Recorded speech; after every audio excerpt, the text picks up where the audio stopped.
Oh, I do see it. I see. I told someone had said that. Someone says, you could see it. I'm like, oh, all right, that's cool.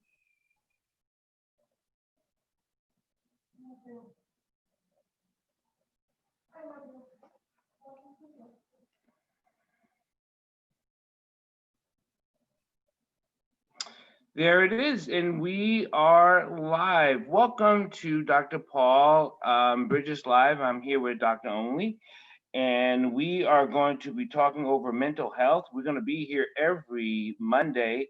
My other partner is busy, so everyone please wish her well and joyous and blessings, and hope she is getting everyone nice and safe. Welcome, Dr. Only. Welcome back. Thank you. Thanks for having me. I'm glad to be back. So, last week we talked about mental health, and we're going to go over this mental health series because I think we know this is very important to all of us is our mental health. So, last time we pretty much talked about getting the tune up, right? And Hmm. that was pretty much our theme about getting the tune up and getting something started. Otherwise, we know that in this time, a lot of Black people, a lot of American people are angry, upset at something. And if they're angry and upset, that means they're going through some things. Hmm. So, with that, because we can have emotions, but when do we know that our emotions are getting out of hand? So, again, one of the keys with any kind of emotional challenge is when it comes to there being an imbalance in how you're experiencing it. If you find that you're experiencing a negative or unwanted emotion most times than not, or if you find that you're experiencing a negative or unwanted emotion more than positive emotions, or even just a neutral emotion, when it's again the dominant experience, the dominant emotional experience, then that's when you want to check in, and that's when you have an indication that something's off. And a lot of times it can come out in small ways, like you're just irritable, way more irritable than you usually are. So it may not be that you're having anger outbursts all over the place, but again, it's an unwanted negative emotion that's not neutral and it's not positive. And when that's dominant, you want to try and start thinking about what you can do to shift that balance. When we talk about emotions and people don't really check in with themselves. Like, what is some of the ways that you could say, like, because they're not sure if it's negative, they're not sure if it's positive, they're not even sure if they're staying on one more than the other. This is just how they are. They throw these words out there like, this is just what I am, and it's not a good what I am. What's one of those things they could do that, like, really self check? So there are a number of different practices, and everyone has to try different things to see what works for them. One of the practices that's really easy and straightforward is just journaling. And it doesn't Mm, have to be a physical journal. It can be just an app on your phone. It can be the notes app on your phone. right. I like paper and pen, so I do have a physical journal because I'm old school. You're not that old, but I Right. get it. I'm an old soul, I've been told. But if it's important for you to have something that you can physically see so you can start tracking your emotional experience. When we look back on our emotions, one thing about our mind is because we want to avoid negative emotions, we tend to remember negative emotions more than positive emotions Mm. because our brain is trying to figure out how can we not feel this again. And so our brain becomes occupied with that negative emotion or that negative experience. Once we start tracking our emotions, then we become more aware of, oh, this was a good day, or that was a good moment in the day. Even though the day might have been trash, I did have a couple good moments, and so on and so forth. So journaling, try to do it at least once a day. But if you can, whenever you're eating, you eat 3 meals a day or 2 meals a day. Whenever you're eating, just pull out your app and just, hey, I'm feeling X, Y, and Z. Or I'm really angry, or this really good thing happened. But once you start tracking it, then you can have documentation, you can have evidence of your emotional experience, and it's not just all up in your head. And then you're recalling it from an emotional place, which is how all memory is recalled. I was talking this morning. I did a little thing of a little conversation with the live media, and I said, yeah, how really we're discovering our I. Like, who am I? What am I? Where do I go from here? And what do I do from this? And with all that, that means connecting to. That doesn't mean separate from. And even if you learn how to connect to yourself or to your partner or to your pet or to your family members, sometimes we feel a little bit distant, and that's a trigger, isn't it?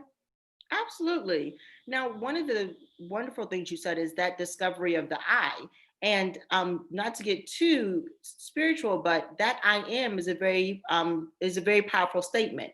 And so it's important for us to even be in check or in attunement with the language that we're speaking, because you are not your emotion. You experience emotions, Mhm. but the I am is the individual or that thing that is experiencing the emotion. The I am, if I could use an analogy, the I am is the sky and the emotion is the cloud. The cloud, it might be a huge thunderstorm that covers the whole cloud and you think the sun is never going to come out again.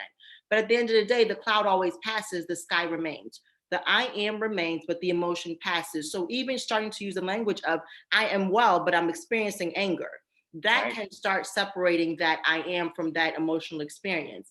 And then as you start becoming more aware of the I am and more aware of the emotions, you might feel disconnected or may feel a need to disconnect and distance from individuals around you, including friends, including family, because they are having an impact on that emotional experience.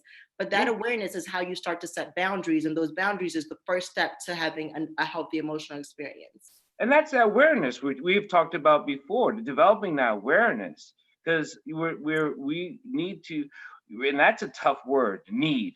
Should we keep that word? What do you think of that word, need?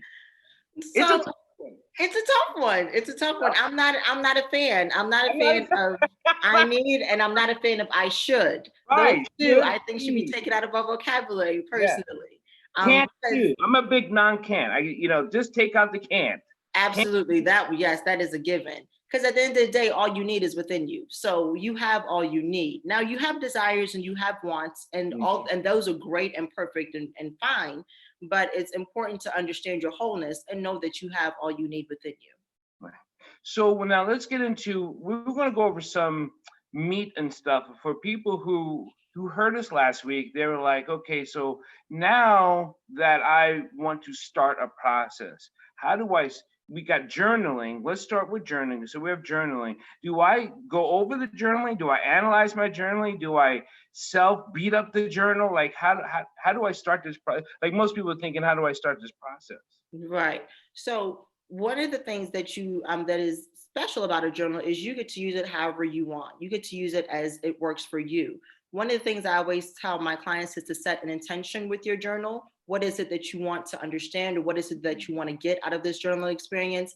If it's that I want to better understand my emotional experience, then it may be beneficial to go back through and read what you've been experiencing. Maybe start categorizing, or just starting to be aware of what you're experiencing. If it's just to get it out of my head so I can clear some emotions, you may not ever need to go and revisit what you wrote, but the purpose of it was done when you got it out of your head and you wrote it down. So it really does start with setting an intention with what you want the purpose you want this journaling to serve, and then using it in that way. Another thing I'll say is any good thing, I always recommend that you make it a habit in some way. I'm a big fan of morning and evening practices Yes. where you have things, consistent things that you do. My mentor always talks about the 5-5-5 rule. 5 minutes of journaling, 5 minutes of affirmative reading, and 5 minutes of affirmative prayer or affirmative affirmations, or just something that's positive that you're saying to yourself to set your mind onto that positive wavelength. So it's 15 minutes in the morning. You can shorten that to 3-3-3 if that works better for you, but making it a habit and then setting an intention first is going to be really helpful in journaling.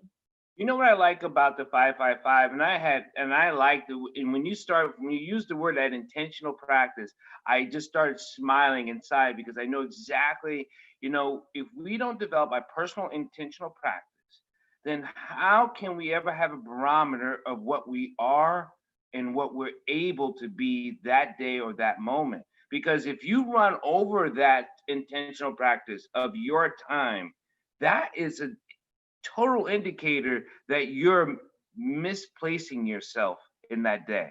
And I'm not going to say misusing, because if you misplace it, that means you're disconnected. And if you're disconnected, that means you're in a lower scale. And if you're in a lower scale, that means you kicked it off into a survival mode. And now we're in a whole different part of the brain.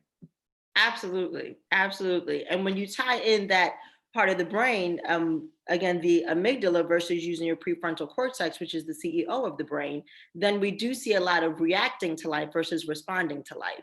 When you respond, you take the time to process what you're experiencing, and then make a choice in how you're going to manage or handle whatever is happening. When you react, it's literally instinct of this is happening, this is what I'm feeling, now I'm going to do, and I'm going to think about it later. And we know that that doesn't work out. And so again, that intention, making sure that you show up for yourself in the day, and knowing that 15 minutes of like you're worth that time. And it also goes into the do you value yourself question. Even when Mm, you're on a plane and the whole face mask thing, put right. yours on first before you put your child's on. It's important because if you don't show up whole, you're doing them a disservice as well as yourself. So if we go over the little things we just talked about today, one, we just talked about the intentional of journaling, right? And then set aside some time. And that's affirmation, journaling. And what's another one you said? Just if you get three of them instead of the 5 5 5, what's three? Like, so you got intentional journaling, you have Hmm. affirmation. What's another? Hmm. Or Another, prayer yes, or prayer, meditation, silence, take some deep breaths. Some people like breathing exercises. You can do a quick 5-minute yoga practice, where you're just doing some stretches in the morning and getting your body moving. But you try different things and figure out what works for you. This is your practice. You get to do with it what you want. But yeah, definitely the journaling, some type of affirmative prayer. And I also do some reading. That's another way of meditating. I read the daily word. There's a lot of different ones that individuals read, but some type of positive reading that gets you a positive message that you can carry on throughout your day. now this is helpful, but it does not. And we stressed this last time with Kelsey, Dr. Kelsey, and you. Um, you may need to see someone.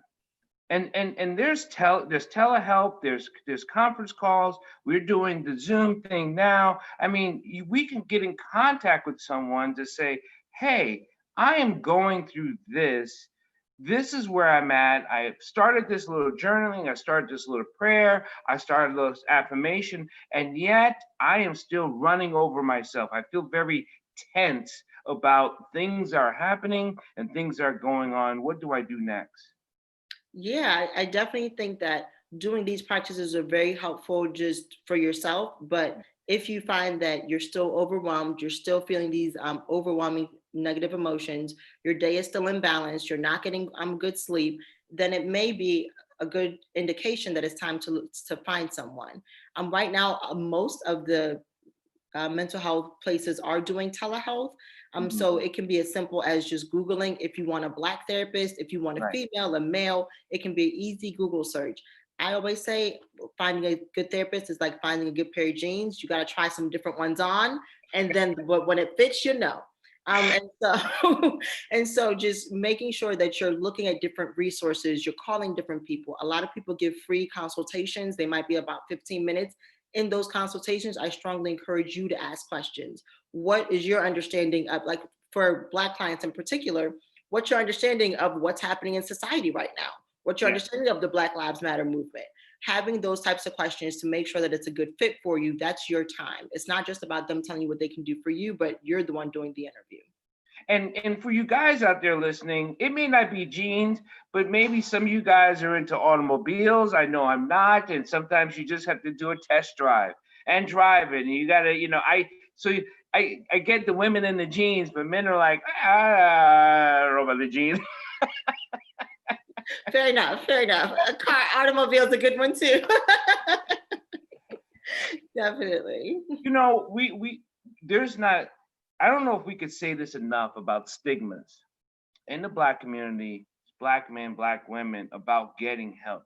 And I really want to champion this drum about we need to know that it's okay and kick away the machonism, the stigma, I don't need that, I don't need this, and let's get healed and healthy, and we start the process of clearing this trauma we're in.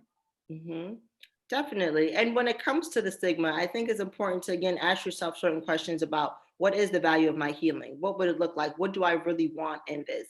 And also, when you're thinking about those that may judge you or may have something negative to say, especially like family members or friends, it might be helpful to ask yourself if you would like to live the life that they're living. A lot of times the answer is no, I don't want to live that life.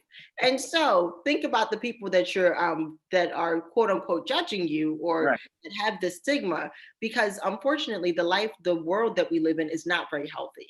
No. And so if you want to continue to participate in this unhealthy dynamic, that is your choice. But I do think it's worth asking yourself, what would it look like if I was healed?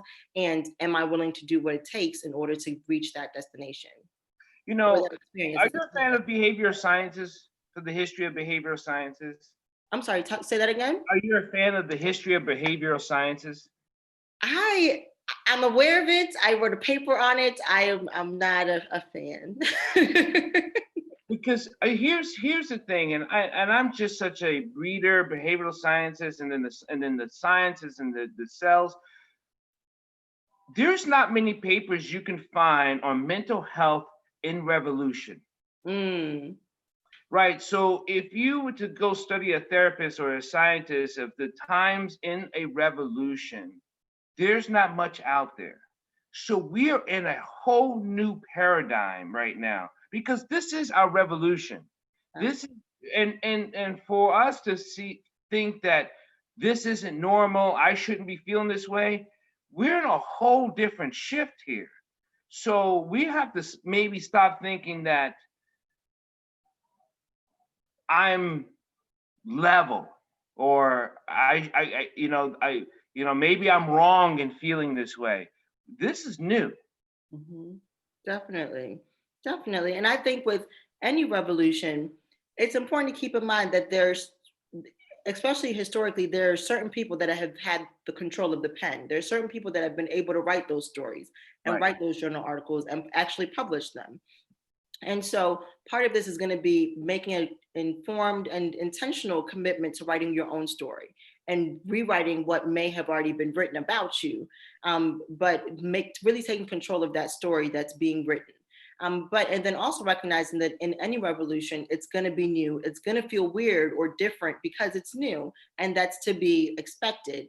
But it's being able to continue even with that uncomfortable feeling, because like they always say, growth can really only happen in discomfort. So understanding that that discomfort is part of the experience and it's part of the growth and embracing it. You hit that round the head. Nice. It was just beautifully said because we need to change our what we think about ourselves. We need to change the application of what people how it was viewed. We have that opportunity. You're in this opportunity, and I think a therapist. We know a therapist. We know a psychologist. We know people who are out here to help you with your story, not the therapist story. People need to stress on that. We don't give you what you need. We help you understand what you are. And that's different than saying, here, this is good for you, do this. Because it's not one size fits all, going back to the pair of jeans. These jeans fit differently for you. This car drives differently for you. So understand who you are in the process. Absolutely. Absolutely. And also recognizing that who you are is important in the process. So I've heard so many times when people of color are like, Black people don't go to therapy. That's not what we do. And I'm like, well, that's one stance you can take. And we can also talk about the history behind that therapy was a privilege for a very long time for Right. individuals. But there are a lot of people that are working on increasing the access to therapy, and it has been increased. The access to therapy has been increased, whereas back in the day it was just for the rich people and they would be happy to tell you all about their therapist. But now it's for everyone, and we're really therapists are really championing that fight and making it accessible to everyone. So it's really up to you to engage, but those past stories can really hinder us if we continue to let it. What do we're so habitual as human beings, and that's because change is difficult. What do you think about pass on down habitual habits? This is what my mother did, this is what my father did. I've always believed if those words come out of you, you probably need to second guess your actions. Definitely. Not to think that what they did was good, bad, or whatever, but what are you carrying over and what are you doing and what is your choices? Absolutely. And when it comes to those conversations, I often ask individuals, why do you believe what you believe? And if it Oh, comes down to it's because my mom did it or because my dad did it, then I would again ask them, is that the life you're trying to live, or would you like to live your own life? Because I believe that your own life would be a lot more fulfilling than following what others have done in the past. But in that same way, one thing I'll often tell individuals that are trying to break that generational curse is the best thing you can do for your child is to develop your own healthy habits. So that now becomes the norm of what's passed down. So it works both ways, where unhealthy habits may have been passed down, but you now are in a powerful situation where you can now pass down healthy habits by first developing it yourself and then demonstrating it to your child. And then your child picks that up, and then they grow up in a healthy environment. And they might not even ever need to see me. And that's my goal. My goal is for therapists to not be needed one day, but that's not where we are. It's like an emergency ER nurse or doctor. We don't want to be open.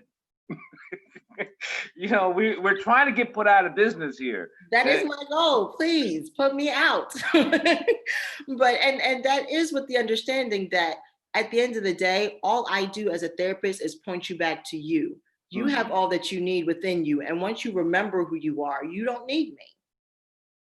The man in the mirror, Michael Jackson, right? Absolutely. He was wise. Michael was wise. He was. Let's wrap this up. Money is always an issue, but calling someone initially, don't worry, I like to say, forget about the money, but that's hard for people to actually say when it is an issue. And that's probably the first thing I can't afford to go. Mm-hmm. I actually believe you can't afford not to try. Absolutely. Absolutely. And it really comes down to a cost benefit analysis, where when you're thinking about the unhealthy behaviors that you may be engaging in, like I've had clients that might overeat and they spend a lot of money on just fast food and junk food and so on and so forth. Same thing with individuals that might smoke cigarettes. They spend $10 a pack on cigarettes and you smoke a pack a day. Do you know how much money that is? Yeah. So if we start just thinking about the cost benefit analysis, we can think about how much money would be saved if we handle this problem, all the things we wouldn't engage in that are costing us extra money. And then we can look at it from that perspective. Well, but they have to call. They have to call. And when you call, I think it's important to ask if the therapist has a sliding fee scale, because based on how much you make, they can set the fee at an affordable rate. But it's important for you to ask so they know that that's something that you're concerned about. But if you don't even ask, you won't know what they have available. And you know what? If the therapist you call that doesn't have a sliding scale, they will tell you their people or who they know that does. Exactly. So you're still not left out in the cold. You're really not. And we really do need to come in and get on this. How can people get a hold of you?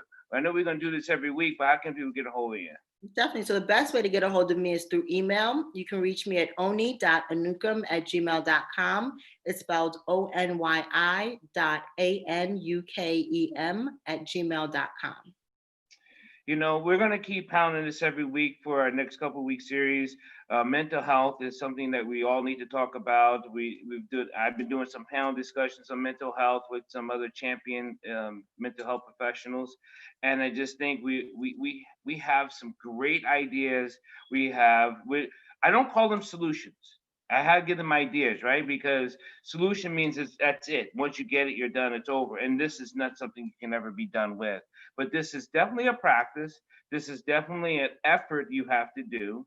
And it's just like eating. If you want to be nourishing the body, you have to be nourishing the mind. Absolutely. Definitely. Awesome analogy. Anything else you want to say before we take off here and before we take off and see each other next week? Nope, that's all I have for you all. Thank you, everyone, for listening to Bridges Live. We're talking with Dr. Oni and Dr. Paul, and we love talking about mental health. If you have any questions, please contact us. You can always contact me at drpaulholisticscience.com or drpaulwdyer@gmail.com. We wish you great mental health, and remember, call someone, see someone, and start journaling, and let's go from there. God bless.